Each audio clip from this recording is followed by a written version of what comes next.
G'day, Barney Flanders. How are you, mate? I'm excellent, mate. How are you? Going very well. Always good. Always happier when I see you, mate. Right back at you, brother. Now, I need you to confirm a rumour for me. Garagiste, was that named in honour of the garage in which Different Drops started its business? Is that true? Where did you hear that from? It's just an inkling, you know. I just feel like, you know, we're close and we go back a long way. And, you know, back in the garage where we started, DD, your wines were some of the first that we bought. They were. That is correct. The first winemakers to you know, give us a chance. No, you're right. Trash your brand. We are intertwined, and we have been from the get-go. But yes, we've both started in a small shed of sorts. So is that literally the inspiration with the name, the kind of Garagiste Vintners, of just, you know, keeping your costs down, keeping your overhead down, starting in a garage? Yeah. So again, it probably comes back to a trip around France, and so the opposite of keeping the costs down. You know, like a self-funded, you know, no lavish trip or by any means, but to be travelling around and going, okay, there's this term of winemakers that were making wine in their sheds. They were making high quality wine.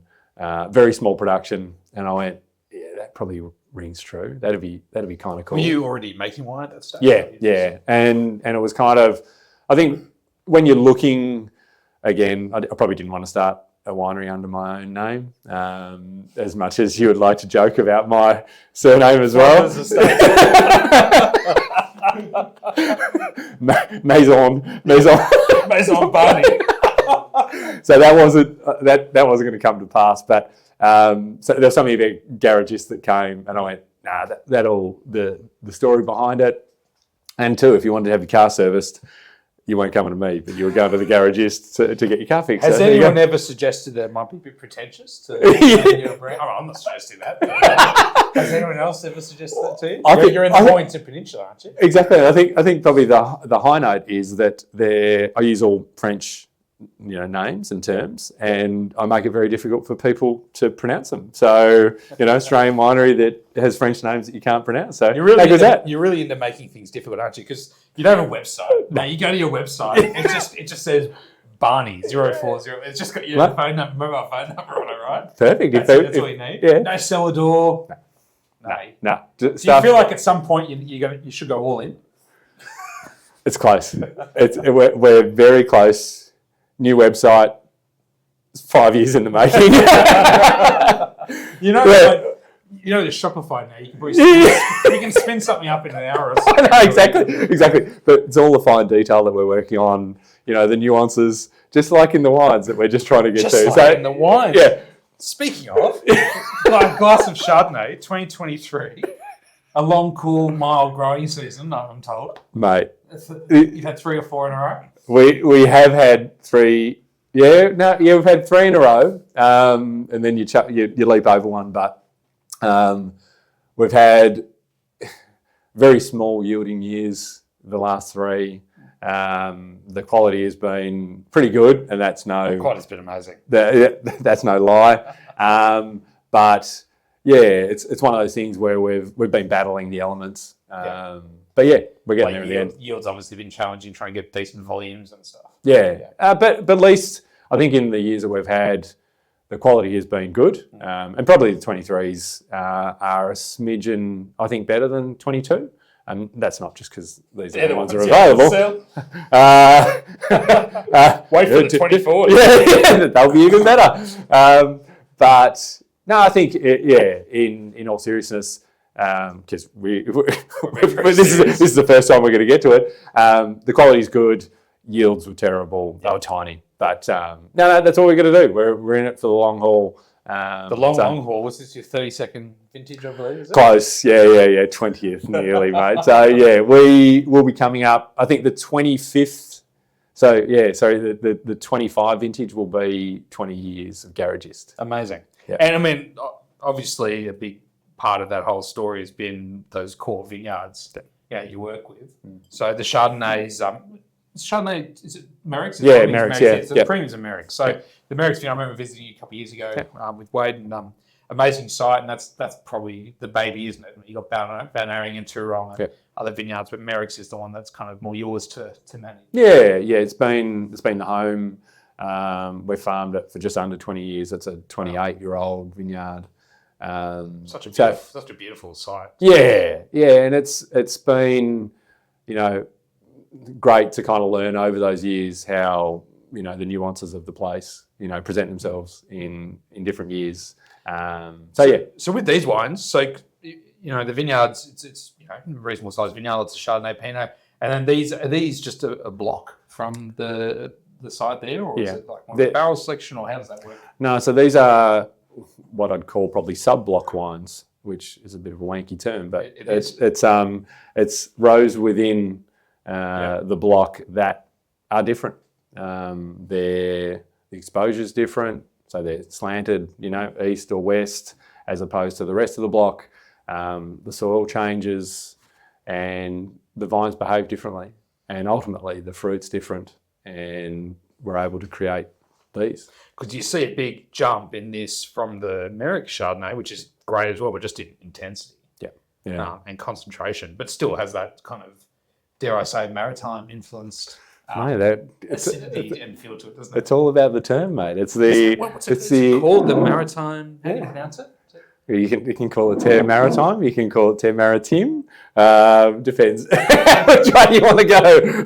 Depends how French you're feeling. Exactly. But yeah, it's to see how we've seen it in the old world with vineyards, and how things can change by a couple of metres, and wines can behave very differently. And I think we're a young viticultural region in Mornington, 50 years commercially, and to see, I suppose, some of this groundwork that you go, hopefully for future, generations to look and go, right, this place behaves differently to that one. Because this one came along a lot later than the Pinot. So what brought it on? Have you experimented with other little blocks within the vineyard as well? I reckon. Or is it just this one little special patch? Yeah, I was probably looking in the Pinot block for. I probably had a vision to go, right, I want to do 100% whole cluster Pinot Noir. Let's look within the greater block that we have, and let's try and isolate something. And so I was able to find that. 2013 was the first vintage for Terre de Feu.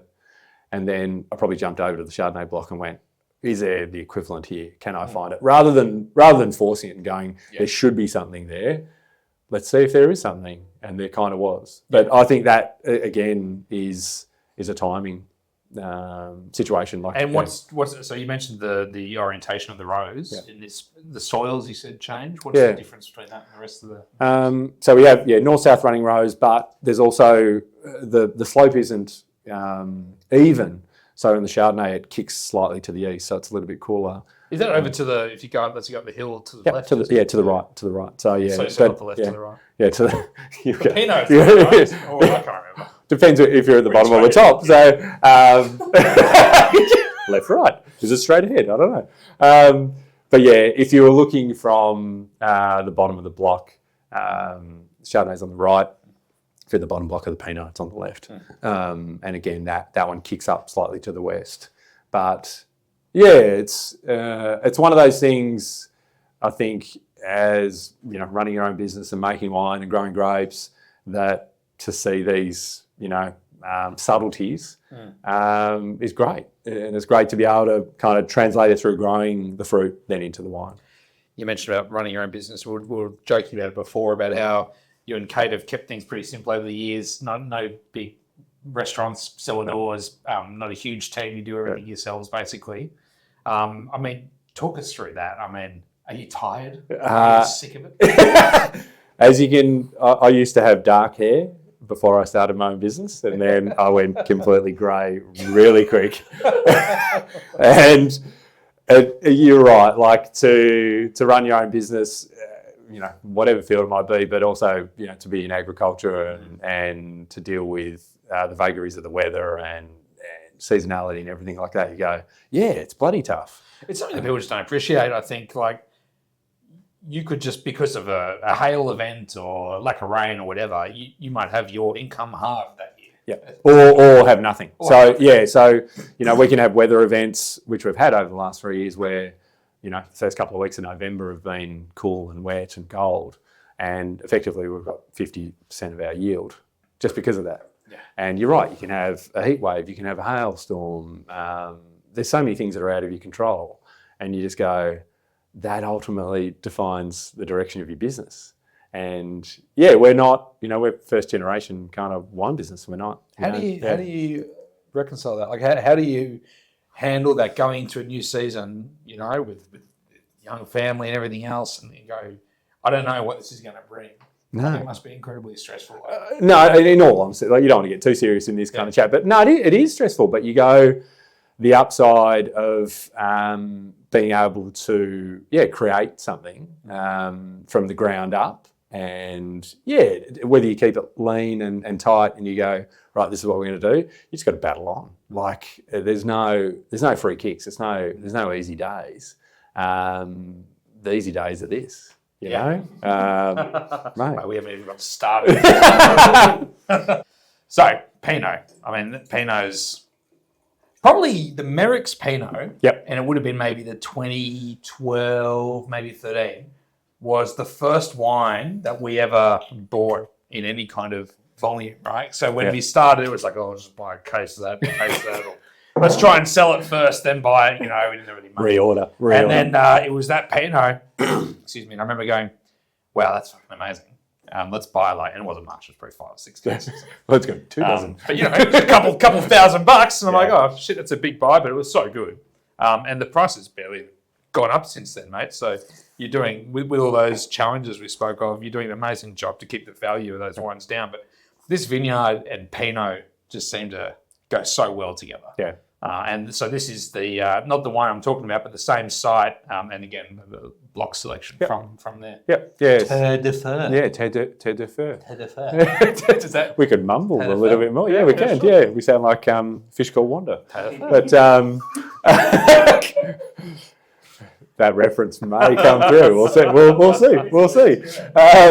But again, to see, I mean, Mornington has probably become in a shorter period of time known for Chardonnay, Pinot Noir, Pinot Gris. Like, fruit salad vineyards were put in, 25, 30 years ago, expecting, all these varieties to do well. And some years they can, but I think consistently Chardonnay, Pinot and Pinot Gris, knock it out of the park. And to see how different the peninsula can be, north to south, low elevation and high elevation, there's so many unique little parcels for a very small viticultural area. So. And it's a beautiful part of the world as well to drive around and go in and out of all these beautiful towns. And Merricks, can you talk to us a little bit about the position of Merricks within the peninsula?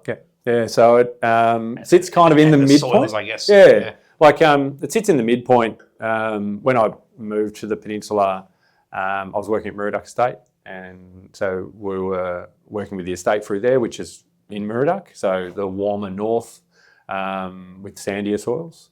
And we're also making some wines from up in Red Hill and Main Ridge, and that's the cool southerly part, so most elevated. And it was distinct, like 2 harvests. You do the Merrick one, and then you move into the Red Hill Main Ridge, and you have a break in between. Now that's changed with the way the earth is warming up and changing. Controversial. Controversial. But in the 32 years you've been working down there, have you seen? Seen no changes. Don't pick on the same day every. I pick cool... these wines on the same day every year, and they're totally different. And then there was a point where to look at Merrick's was kind of in between, and we'd seen some fruit from there and wines from there, and it was that kind of position where you go, in a warm year, Merrick's is not as warm, and in a cool year it's not as cool. So it's kind of it has the best of both worlds really. And luckily, a friend of mine bought the vineyard where we are, and we're able to make wine there. And from such nice, long, cool, mild growing seasons as well. Which is 9 times out of 10. I came in here pretty determined not to compliment you or your wines, but that is like stunning. Isn't it? just like you, mate. Stop it, Barn. Sitting here tasting that, we had a quick splash before, but that looks unbelievable. And for me, a big evolution in this wine over the years, whether it's the winemaking or just the vintages, is it's become more and more elegant. Like I remember it used to be a lot more out there in terms of like, or at least I felt that way in terms of bunch and a bit darker. And it was like, wow, you got to try this impactful kind of Pinot. Whereas now it feels almost a little bit more like the normal Merricks, but with extra complexity and intensity, but very pretty red fruited, and that kind of whole bunch, because 100% whole bunch just integrated in. Whole bunch is an interesting kind of topic because people think just by nature, oh, it's going to make the wine stalky and spicy. And I'm going to chat to Timo about this, the funky shit.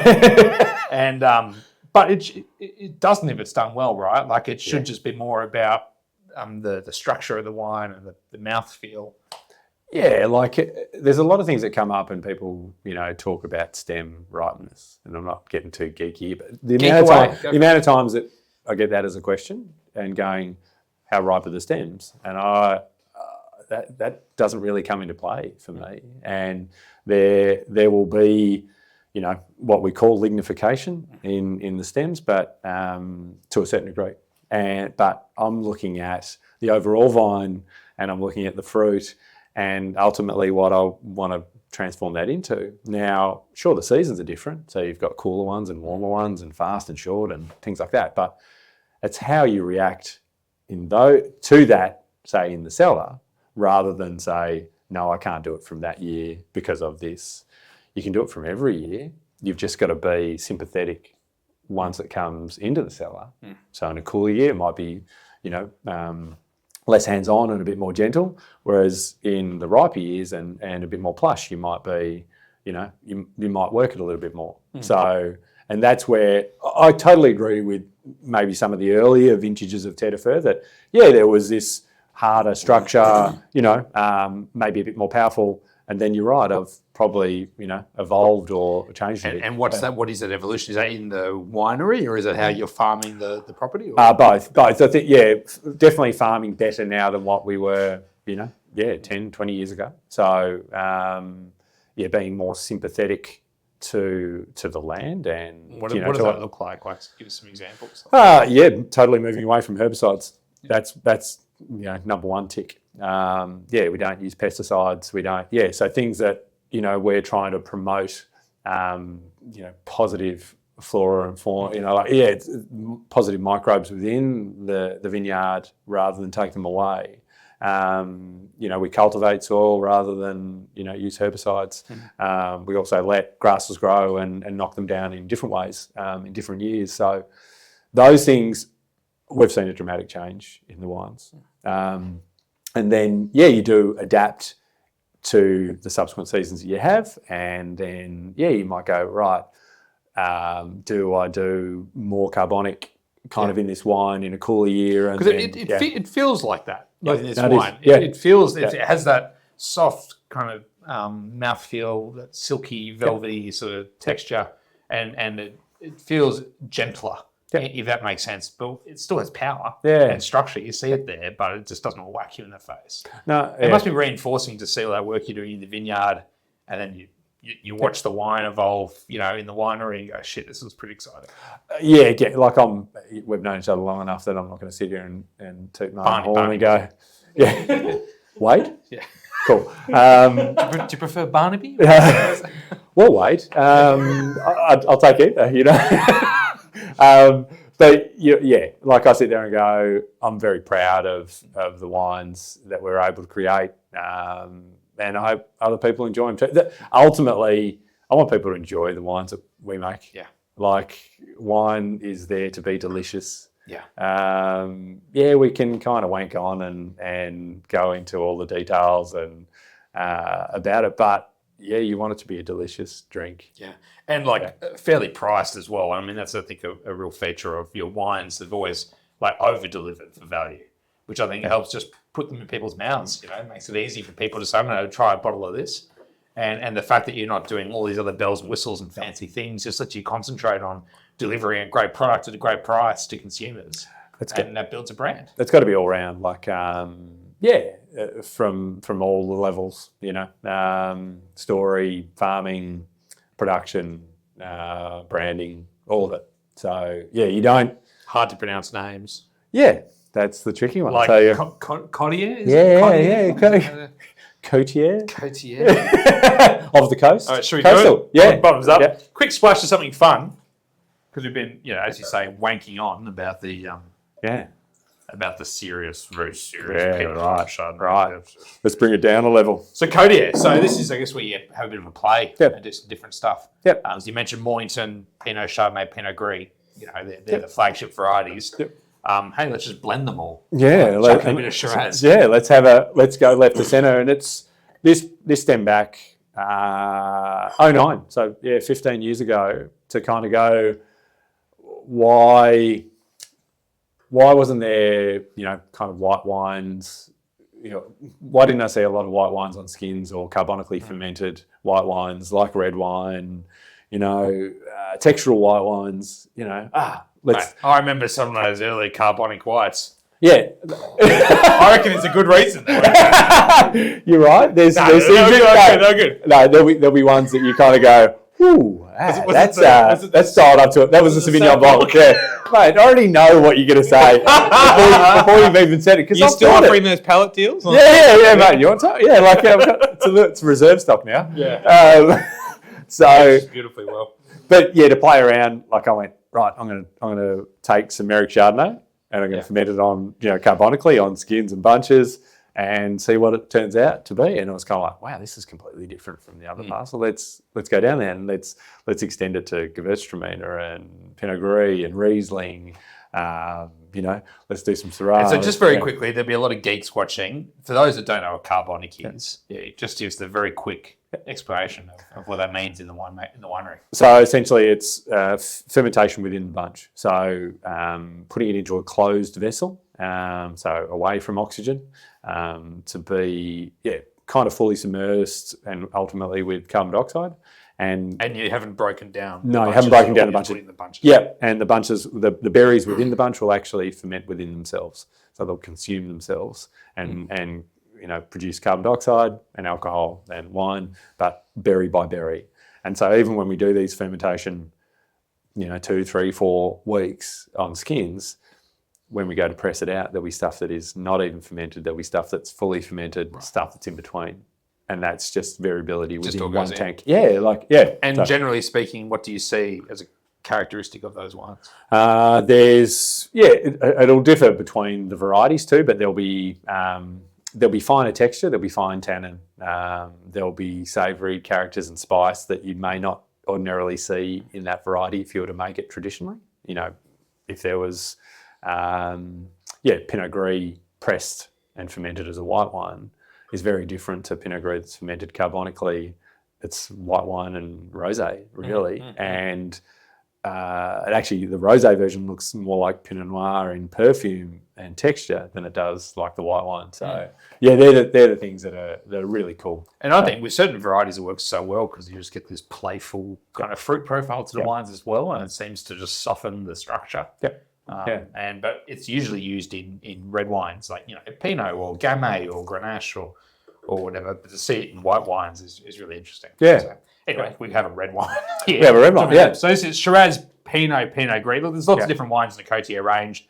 Lots of different interesting things. But I think it's cool to see someone in the peninsula doing some interesting different things, because it tends to be a little bit more of a conservative sort of. Would that be fair? Yeah. Like you're right. Again, most people are doing Chardonnay, Pinot Gris, but to do Quilly's another great one that is championing Italian varieties and left of centre kind of techniques and things like that.